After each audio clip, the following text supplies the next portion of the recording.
네, 오늘은 예수님이 부활하신 부활주일입니다.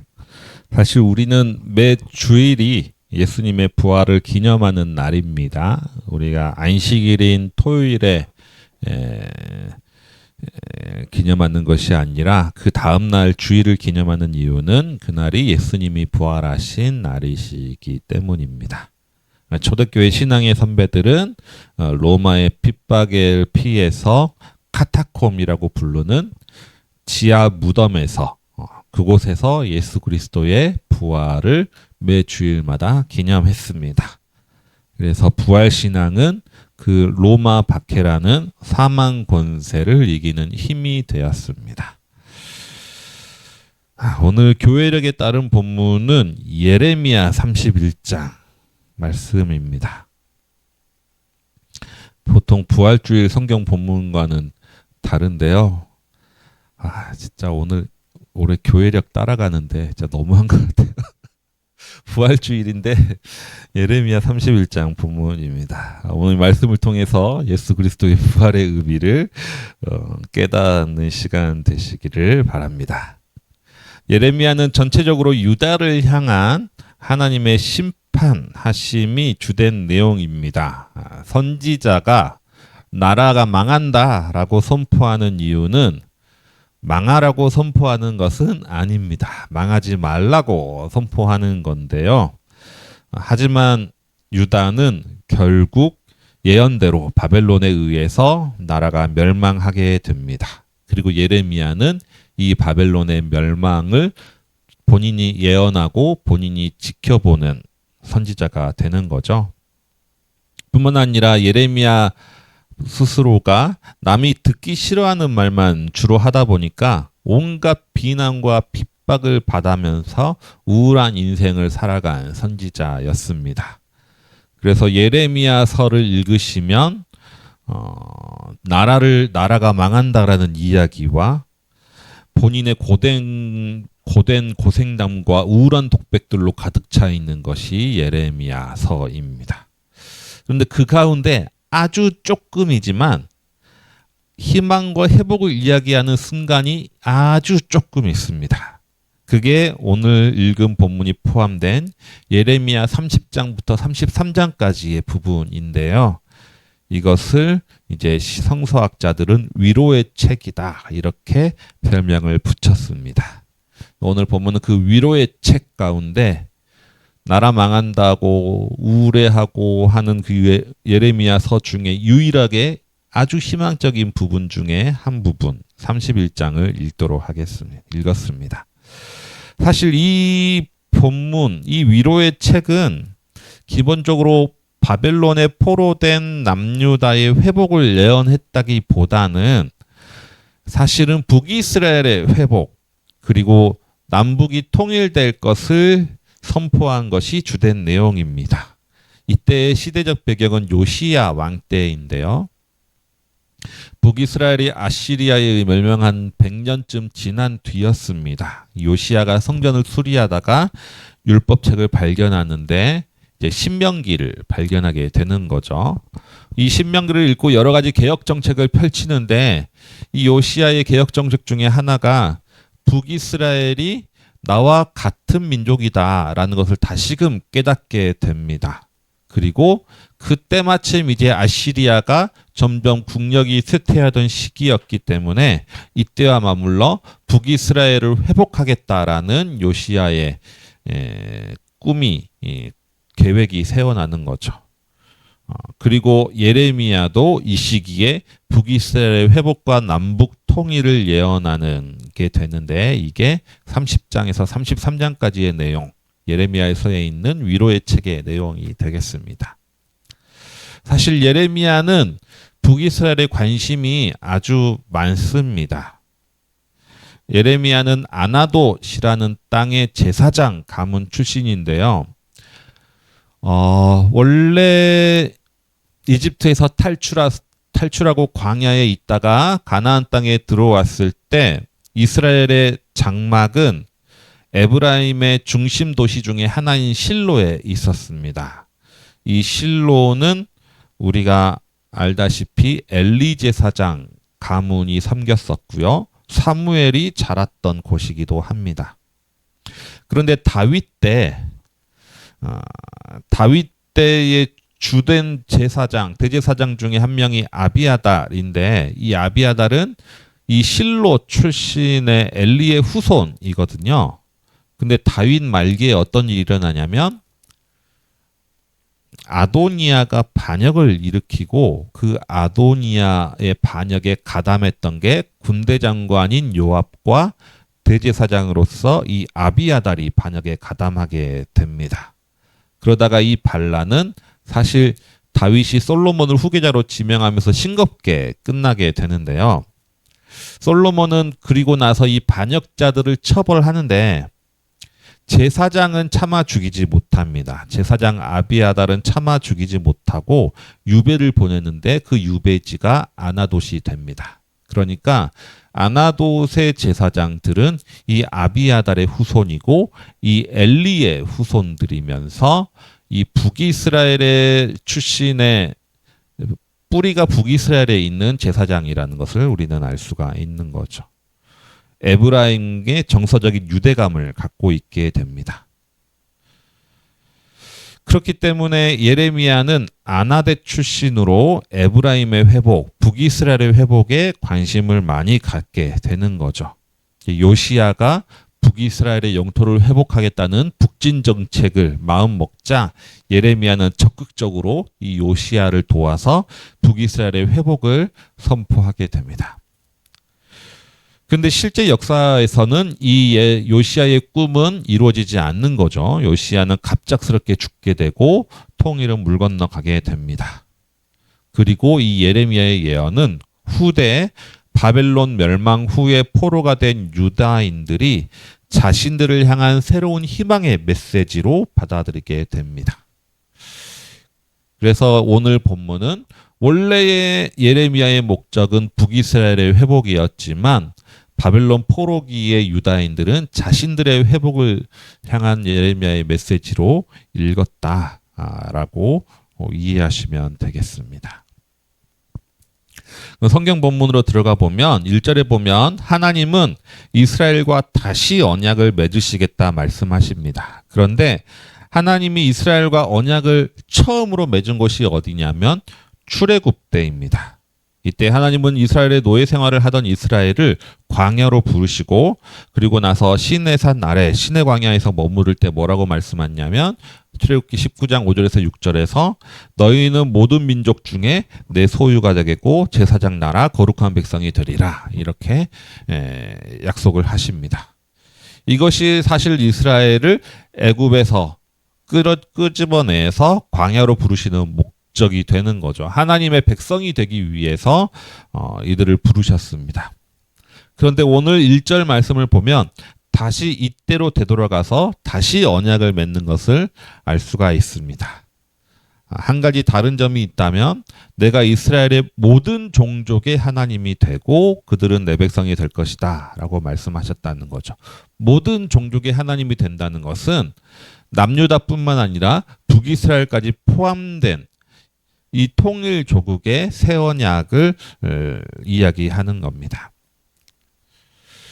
전에도 말씀드렸지만 남유다와 북이스라엘은 갈라진 이후에 서로 경쟁 관계였습니다. 북이스라엘은 아주 부유하고 국방력이 강한 나라였고요. 남유다는 그에 비해서 국방력은 약하고 힘은 없었지만 다윗 왕조의 후손이라는 전통성이 있었습니다. 이 둘은 서로 하나님의 백성이라고 인정받고자 하는 경쟁 관계에 있었는데 북이스라엘이 먼저 멸망함으로 인해서 남유다는 역시 우리만이 하나님의 백성이다 라고 생각을 했던 것이죠. 하지만 예레미야는 이 시기에 하나님은 모든 종족의 하나님이 될 것이다 라고 선포하고 있습니다. 여기서 예레미야가 선포하는 회복의 특징을 두 가지를 본다면 첫째는 다시 처음부터 시작한다는 겁니다. 예레미야 1절에서 하나님과 이스라엘의 새로운 언약을 약속하면서 계속 처음 시제, 출애굽 때를 상기시키는 말을 합니다. 칼에서 벗어난 백성이 광야에서 은혜를 입었다. 옛적에 내가 너를 사랑하였기에 인자함으로 너를 이끌었다. 이 말씀들은 이스라엘이 출애굽 이후의 광야 시절의 하나님의 경험을 다시금 기억하게 하는 말씀입니다. 그리고 4절에 보면 처녀 이스라엘아 라고 부르시면서 그동안 애굽을 의지하고 아수르를 의지했다고 이스라엘을 간음했다고 표현했지만 그런 것은 전혀 모른다는 듯이 다시 처녀 이스라엘아 라고 부르시면서 내가 다시 소고를 들고 즐거워하는 자와 춤추며 나오리라 이렇게 이야기를 합니다. 이 모습은 홍해를 건넌 다음에 미리암과 여성들이 소고를 치면서 찬양하는 모습을 회상하게 됩니다. 그리고 4절에서 내가 다시 사마리아 산들의 포도나무를 심는데 심는 자가 그 열매를 따기 시작하리라. 어쩌면 이건 당연한 것이죠. 포도나무를 심는 자가 열매를 따는 것이 당연하지만 사실 그 시대에는 당연한 것이 지켜지지 않았던 시대였습니다. 포도나무를 심고 가꾸는 것은 가난한 농부의 일이었지만 그 열매를 따는 것은 부자와 권력자의 일들이었던 거죠. 나중에 식민지가 되었을 때 포도나무를 심는 것은 이스라엘 백성들이었지만 그 열매를 빼앗는 것은 지배국가 바벨론의 일이었습니다. 하지만 예레미야는 그날이 되면 수고한 자가 열매를 얻는 세상이 올 것이다 라고 선포하고 있는 것이죠. 그리고 마지막으로 에브라임 산 위의 파수꾼이 외치는데 뭐라고 외치냐면 너희는 일어나라. 우리가 시온에 올라가서 여호와께 나아가자라고 외칩니다. 사실 오늘 본문에서 가장 드라마틱한 장면이 이겁니다. 에브라임 산 위의 파수꾼은 뭐 하는 사람이냐면 사실 기본적으로는 적군이 오는 거를 보는 사람입니다. 적군이 오는지를 살피는 것이 주된 임무인데 그런데 에브라임 산 위의 파수꾼이 해야 될 역할이 하나가 더 있습니다. 그것이 뭐냐면 이스라엘이 남과 북으로 갈라지고 나서 이스라엘의 초대 왕인 여로보암이 가장 걱정했던 것이 있거든요. 그게 뭐냐면 성전이 예루살렘에 있기 때문인 겁니다. 성전이 예루살렘에 있기 때문에 북이스라엘 백성들이 제사를 드리려고 남유다로 넘어가는 것, 예루살렘으로 올라가는 것을 여로보암은 가장 많이 걱정했습니다. 그래서 어떻게 하느냐? 단과 베델에 제단을 세우고 남유다도 넘어가지 말고 이곳에 제사를 드리라고 한 다음에 에브라임 파수꾼에게 북이스라엘이 예루살렘으로 올라가지 못하도록 감시하는 역할을 맡겼습니다. 즉 북이스라엘 백성들이 예루살렘으로 못 올라가도록 감시하던 파수꾼이 이젠 정반대로 시온에 올라가서 예배하자라고 말한다는 거죠.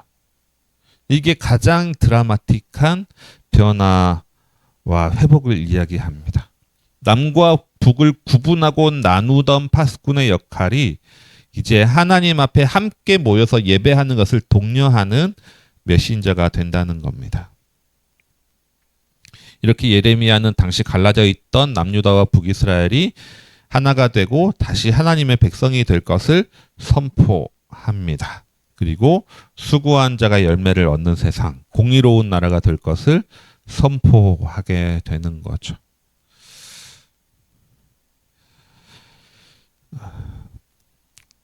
그렇다면 이 사건이 예수님의 부활과 무슨 의미가 있느냐? 우리가 이렇게 궁금해하는 이유는 어쩌면 우리의 신앙이 너무나 개인적이고 하나님과의 관계에만 초점이 맞춰져 있기 때문일 수도 있습니다. 우리는 예수님의 부활을 의미할 때 우리의 주된 관심은 그 부활이 내 인생에 어떤 영향을 줄 수 있는지에 관심을 갖습니다. 하지만 예수님의 부활이 지금 이 땅에도 선포되는 이유는 예수라는 한 개인의 사건으로 끝나는 것이 아니라 온 인류의 구원과 관련되어 있기 때문입니다. 예수님의 부활은 전 우주적인 사건인 거죠. 예수님의 부활의 메시지는 단순히 우리가 죽음에서 생명으로 옮겨진 것뿐만 아니라 이 시대를 장악하고 있고 여전히 영향을 미치고 있는 죽음과 악의 힘을 이기고 하나님의 생명의 역사가 시작된 사건입니다. 그렇기에 예수님이 부활하셨다는 소식은 하나님과 원수되었던 우리가 다시 연합하게 되었다라는 소식임과 동시에 서로 경쟁하고 갈라졌던 민족이 다시 하나 된다는 선포이고 서로 죽고 죽이는 전쟁을 멈추라고 하는 선언입니다. 수고한 자에게 열매가 돌아가는 공의가 회복된다는 선포이면서도 남과 북을 분리하고 분열의 상징인 파수꾼이 연합과 영성의 회복을 선포하는 메신저가 된다는 선언입니다. 오늘 말씀을 정리해 보면 부활주일 메시지는 오늘 예레미야를 통해 살펴봤는데요. 바벨론 포로기의 남유다 사람들은 예레미야가 북이스라엘에 선포됐던 회복과 소망의 메시지를 지금 자신들을 향한 하나님의 말씀으로 받았습니다. 그리고 그걸 통해서 70년 동안의 포로 생활을 견뎌내고 다시 회복을 할 수 있게 됐던 거죠. 그리고 이처럼 예수님의 부활 선포는 지금 우리가 살아가는 시대에도 새로운 소망을 주십니다. 오늘 말씀을 통해서 주시는 하나님의 메시지는 첫째는 끝이라고 생각한 곳에서 새로운 시작이 열린다는 겁니다. 북이스라엘의 멸망 그리고 남유다의 멸망은 죽음이고 무덤이었습니다. 이들에게 멸망은 단순한 패배가 아니라 하나님이 우리를 버리셨다라는 의미로 받아들였습니다. 파괴된 예루살렘은 하나님의 영광이 떠났다는 증거처럼 보였습니다. 하지만 하나님은 그곳에서 다시 출애굽 때를 생각나게 하시는 거죠. 광야에서 우리를 돌보셨던 것과 홍해의 구원을 기억나게 하십니다. 그리고 다시 온 민족을 하나님의 백성으로 삼으시겠다 말씀하시면서 첫 언약을 상기시키는 거죠. 부활은 끝이 아니라 시작이다라는 의미입니다. 우리가 살아가다 보면 끝이라고 생각될 때가 있습니다. 내 인생에 소망이 없다고 여겨질 때가 있습니다. 하지만 부활 신앙은 그곳에서 새로운 시작을 꿈꾸게 하시는 거죠. 두 번째로 부활은 분열의 장벽을 무너뜨리고 하나 되게 하십니다. 남유다로 가는 길을 막고 감시하던 파수꾼들이 이제 시온에 가서 하나님을 예배하자라고 외치는 것처럼 분열의 상징이 연합의 도구로 바뀌게 되는 겁니다. 우리가 사는 이 시대는 그 어느 때보다 분열의 골이 깊어지던 시기입니다. 이 이념 논리가 교회까지 장악해버린 시대입니다. 전 세계의 전쟁은 그치지 않고 있으며 자신의 이득을 위해 전쟁을 부추기면서도 부끄러움을 모르는 시대를 우리는 살아갑니다. 하지만 부활 신앙은 서로를 감시하던 눈을 돌려 하나님을 보게 하고 함께 하나님을 예배하는 세상을 꿈꾸게 하십니다. 우리가 살아가는 지금 이 시대는 곳곳에서 죽음의 소식이 들려옵니다. 하지만 그렇기에 우리는 부활의 메시지를 소리 높여야 합니다. 함께 하나님을 예배하자고 선포하는 파수꾼들처럼 분열과 죽음을 향해 가던 우리를 돌이켜 부활과 생명과 하나됨의 길을 걸어가시는 모든 성도님들 되시기 바랍니다. 주신 말씀 기억하시면서 내일을 바라오며 기도 드리겠습니다. 기도하시겠습니다.